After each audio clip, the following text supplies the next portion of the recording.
Hey, so your goal is to speak English fluently, like a native English speaker.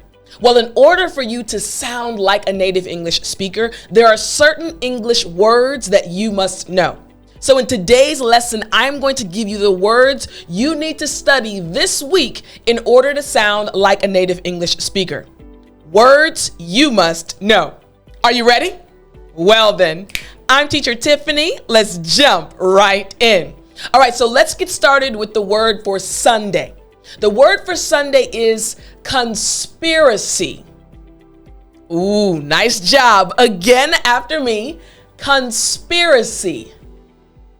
Excellent. Last time after me, conspiracy. Great job. Now, this just means a secret plan by a group to do something unlawful or harmful.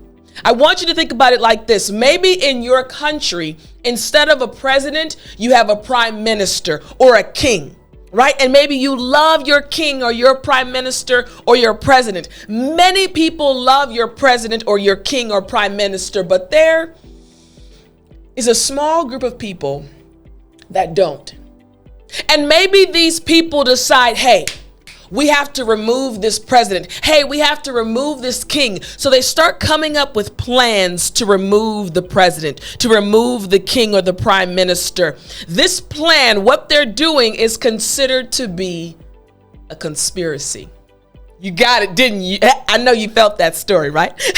So listen, again, a secret plan by a group to do something unlawful or harmful. In English, we say conspiracy. Now, let me give you some example sentences that will help you use this word properly. Here we go. The first one is this. The three men are accused of conspiracy. These three men were planning to do something unlawful or harmful. They are accused of conspiracy. What about this one? Sentence number 2. I suspected that he was involved in the conspiracy. I suspected that he was involved with that group that was making a plan to do something unlawful or harmful.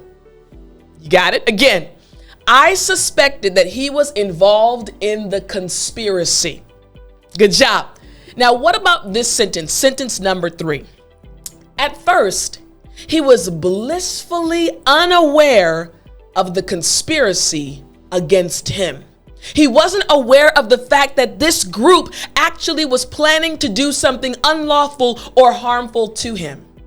Again, at first, he was blissfully unaware of the conspiracy against him. Make sense? Good. Now remember, this is the word that you need to learn today. Being Sunday, when this lesson is going live, this is your word for today, the word you must know, conspiracy. Remember, I want you to try to learn this word and try to use it at least one time today. Now, for Monday, the next word you're going to learn is nefarious. It can be a little tricky. Don't worry, I got you. Again, nefarious. Excellent. Last time after me, remember the F sound just requires you to put your front teeth on your bottom lip. So after me, nefarious.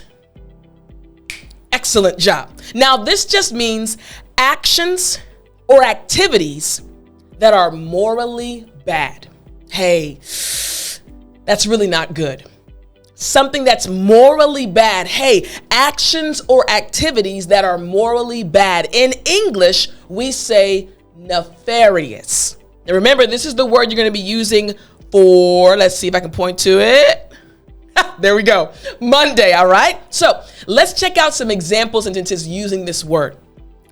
Most of us know that information sent over internet wires can be used by individuals with morally bad intent or with nefarious intent. Think about it. People wanting to steal your information and using it maybe to get a credit card. This is an example of someone doing something with a nefarious intent. Make sense? One more time. Most of us know that information sent over internet wires can be used by individuals with nefarious intent. You got it? All right, let's check out the second example sentence, all right? The word that we have for Monday. In the end, she was successful in her efforts to beat the villains at their own nefarious game. Again, remember, it just means actions or activities that are morally bad. And finally, the third sentence using this word. I know the list of nefarious uses for the internet, but I'm not worried about them. Hey, I know that there's a list that shows how many bad things can be done on the internet or using the internet, but I'm not worried about those things. I'm not concerned about them. Again, I know the list of nefarious uses for the internet, but I'm not worried about them. Makes sense, right? Now, again, this is the word for Monday. I want you to be able to understand it and use it at least once. Now, I'm going to give you the word for Tuesday, but I wanted to remind you that if you're not on my list, again, the totally free newsletter I send out 3 times a week that helps you improve your English, I need you to go to speakenglishwithtiffany.com/newsletter. Every week, 3 times a week, I send out an email, totally free, that will help you improve your English. So I'd love for you to join thousands upon thousands of English learners around the world that are every week, 3 times a week, learning even more with me, getting extra stories, extra tips, and resources. So again, hit the link in the description or go to speakenglishwithtiffany.com/newsletter. All right, so let's go to the word for Tuesday. On Tuesday, the word you need to use and learn is skeptical. It's kind of fun to say it, right? Again, skeptical. Oh, good. Last time after me. Skeptical. Excellent. Now, this just means not easily convinced or having doubts or reservations. One more time. Not easily convinced or having doubts or reservations. For example, I tell you all the time, listen, you can achieve your English goals. Listen, you will be able to sound like me. You will be able to speak English like a native English speaker. But sometimes your response is like this. Come on, Teacher Tiffani. Really? Are you telling me that I will be able to achieve my goals? Skeptical. Now, I know you probably trust me, but sometimes you might think to yourself, ooh, is it possible? I know Tiffani said it is, but is it really possible? Not easily convinced, having doubts or reservations. Skeptical. Makes sense, right? I don't want you to be skeptical. I believe in you, but that's what the word means. So check out these example sentences. She turned in time to see Mrs. Watson's skeptical look turn into a smile. Miss Watson had this skeptical look, and then all of a sudden, she started smiling. Again, she turned in time to see Mrs. Watson's skeptical look turn into a smile. You got it? All right, here's the second example sentence. His expression was skeptical. Again, his expression was skeptical. You got it? All right, here's the third example sentence. But over the last few years, I've become skeptical about the whole thing. I'm not really sure. I'm doubting if it's going to be possible. But over the last few years, I've become skeptical about the whole thing.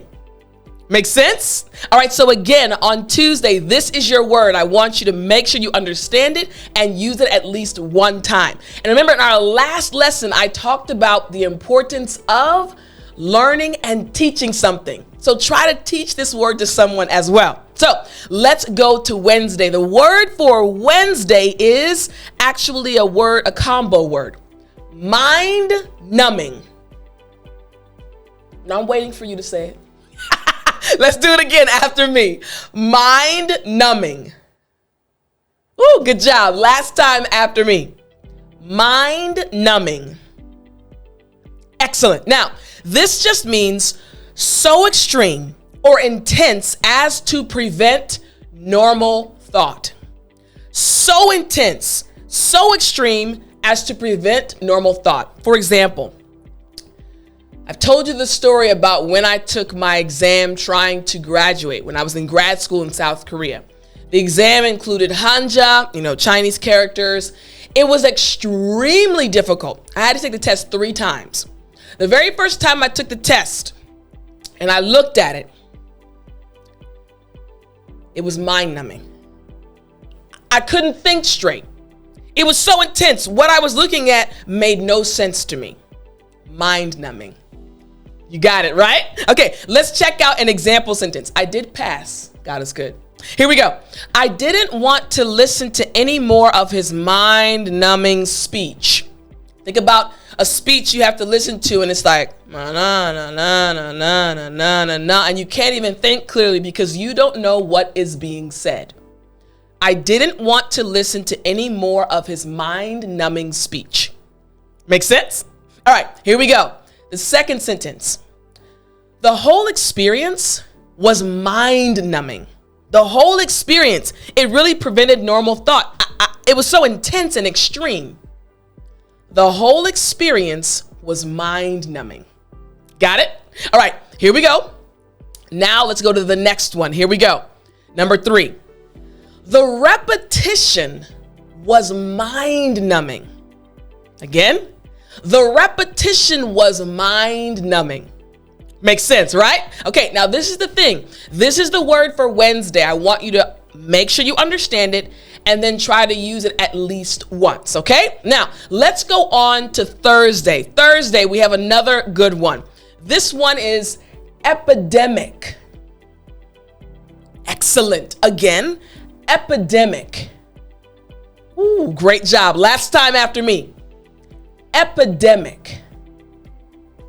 Excellent. Now, this word just means excessively prevalent or, excessively prevalent or excessively happening, often over a large area at a particular time.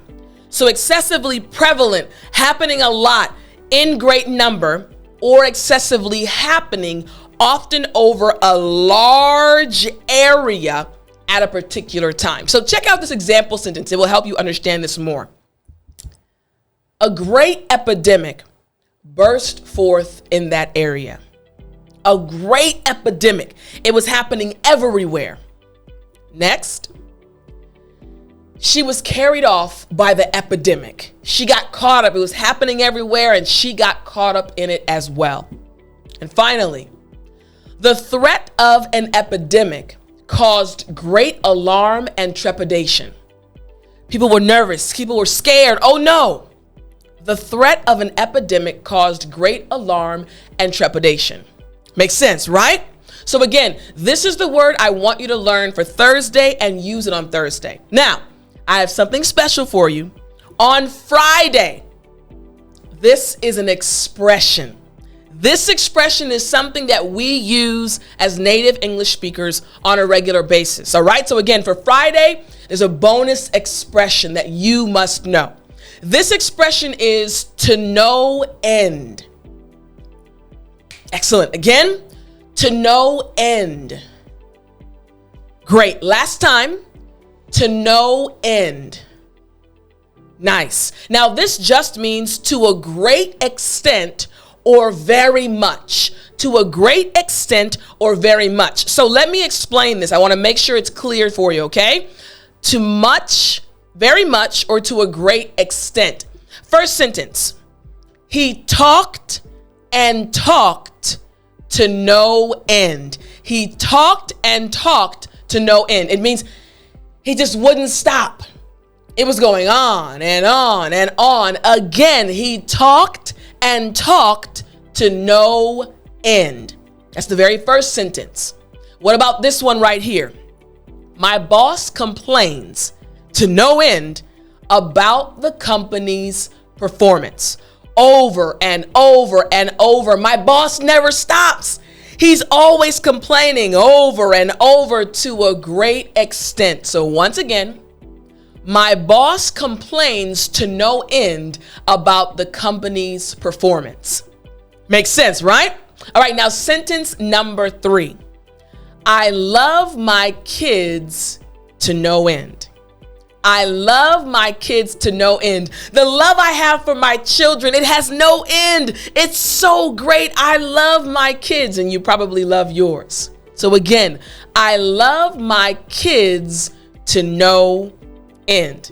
Now, I hope these expressions and words were easy for you. Remember, this week, I want you to learn them and use them. I hope you enjoyed this lesson. Don't forget to hit the link in the description to join the newsletter, sending you emails 3 times a week, totally for free, with lessons to help you. Go to speakenglishwithtiffani.com/newsletter, and I'll see you in the newsletter.